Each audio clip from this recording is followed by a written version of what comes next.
मालेगाव तालुक्यातील ग्रामरोजगार सहायकांचा NMMS online हजेरीला विरोध। मालेगाव तालुक्यातील तथा संपूर्ण जिल्ह्यातील ग्रामरोजगार सहायकांचा NMMS ऑनलाईन हजेरीला विरोध असल्याबाबत तहसीलदार यांना निवेदन देण्यात आले आहे।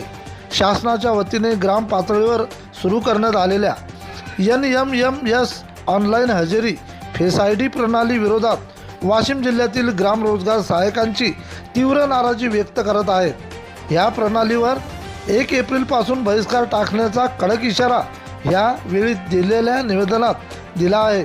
नागपूर आयुक्त कार्यालय तथा जिल्हाधिकारी रोहे वाशिम यांचे कार्यालयाकडून ग्राम पातळीवर वैयक्तिक कामावर NMMS ऑपरेट फेस ID उपस्थित करण्याचे आदेश देण्यात आले आहेत व तसेच एका ग्रामपंचायत स्तरावर 100हून अधिक कामे सुरू असतात।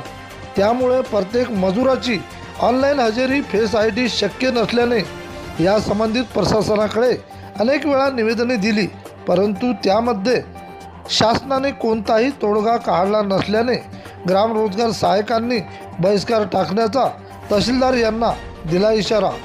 यावेळी उपस्थित म्हणून रोजगार सेवक संघटना मार्गदर्शक संदीप चंद्रभान सावळे, मालेगाव तालुका अध्यक्ष प्रशांत गायकवाड, मालेगाव तालुका उपाध्यक्ष मुकुंद शेंडगे, प्रसिद्धी प्रमुख म्हणून सचिन देवळे, सचिव अंकुश सांगळे, जिल्हा कार्यकारी अध्यक्ष सुभाष तायडे यांच्या उपस्थितीत तहसीलदार यांना दिले निवेदन। प्रतिनिधी विठ्ठल भागवत।